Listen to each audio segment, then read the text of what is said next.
Hello बच्चों, कैसे हो। प्रश्नावली 8.4 का प्रश्न संख्या 5 का चौथा देखना है।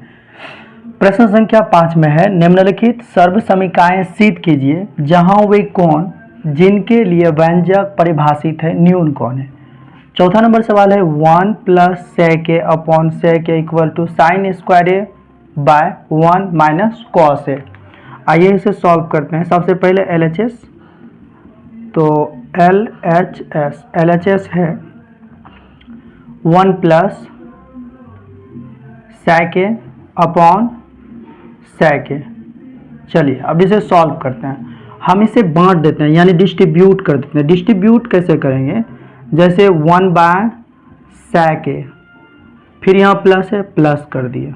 अब आ जाएगा sec a upon sec a। अब देखिए, अगर आपको नहीं समझ आएगा तो समझ जाइए कि ये भिन्न का जोड़ है। इन दोनों का एलसीएम निकालेंगे, आ जाएगा sec a। sec a से sec a को भाग देंगे, हो जाएगा 1 गुना 1 करेंगे, 1 आ गया, प्लस है, प्लस कर दिया। फिर sec a से sec a को भाग दिए, हुआ 1 गुना sec a करेंगे sec a। यानी इसे सॉल्व करने के बाद इतना आ सकता है। ऐसा करने से क्या हुआ, आप देख सकते हैं sec a और sec a कैंसिल हो गया।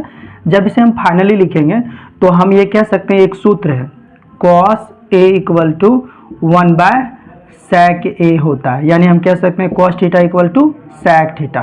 तो यहाँ a दिया है, इसलिए हम यहाँ कह सकते हैं क्या आएगा, cos a, अब प्लस है, प्लस कर दिया, प्लस और इधर कटने के बाद कितना आ रहा है 1। हमने किसको सॉल्व किया, LHS को। अब क्या करेंगे, RHS को भी सॉल्व कर देंगे। RHS को सॉल्व करने के बाद अगर cos a प्लस 1 आ गया तो हम क्या कहेंगे, LHS equal to RHS prove. आइए अब देखते हैं RHS को। RHS आपका क्या है, साइन स्क्वायर ए अपॉन है 1 माइनस कॉस ए। जब इसे हम फाइनली सॉल्व करेंगे तो आपने सूत्र सर्व समीकरण में देखा है, जैसे साइन स्क्वायर ए का सूत्र होता है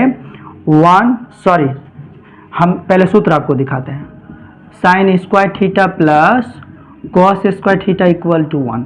अगर हमको साइन स्क्वायर निकालना है, साइन स्क्वायर थीटा, तो 1 और ये प्लस में पक्षांतर करेंगे तो माइनस में आ जाएगा cos स्क्वायर थीटा। तो आप कह सकते हो कि यहाँ a है तो यहाँ रखेंगे a, तो हम साइन स्क्वायर a के जगह क्या रखेंगे, 1 माइनस कॉस स्क्वायर a। तो यहाँ लिख सकते हैं 1 minus cos square a upon हो जाएगा 1 माइनस कॉस a, तो है ही 1 माइनस कॉस a।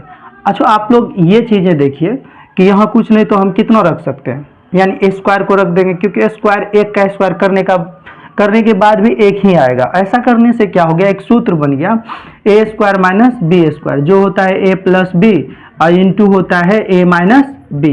तो हम कह सकते हैं कि a square minus B square equal to a plus B और a माइनस बी। तो हम यहाँ इसे लिख सकते हैं 1 है a के जगह, b के जगह है cos a, तो हम प्लस यहाँ लिख सकते हैं cos a और फिर माइनस वाला मान, तो हम यहाँ लिखेंगे 1 माइनस और cos a हम लिख दिए और अपॉन में आ जाएगा।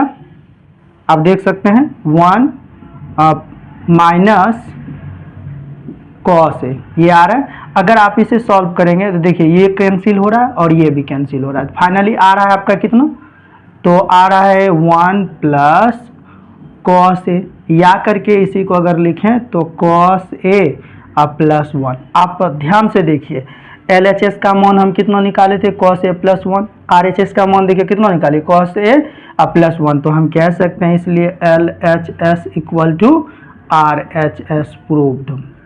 क्या आप सब समझ पा रहे हैं, चलिए उतारिए।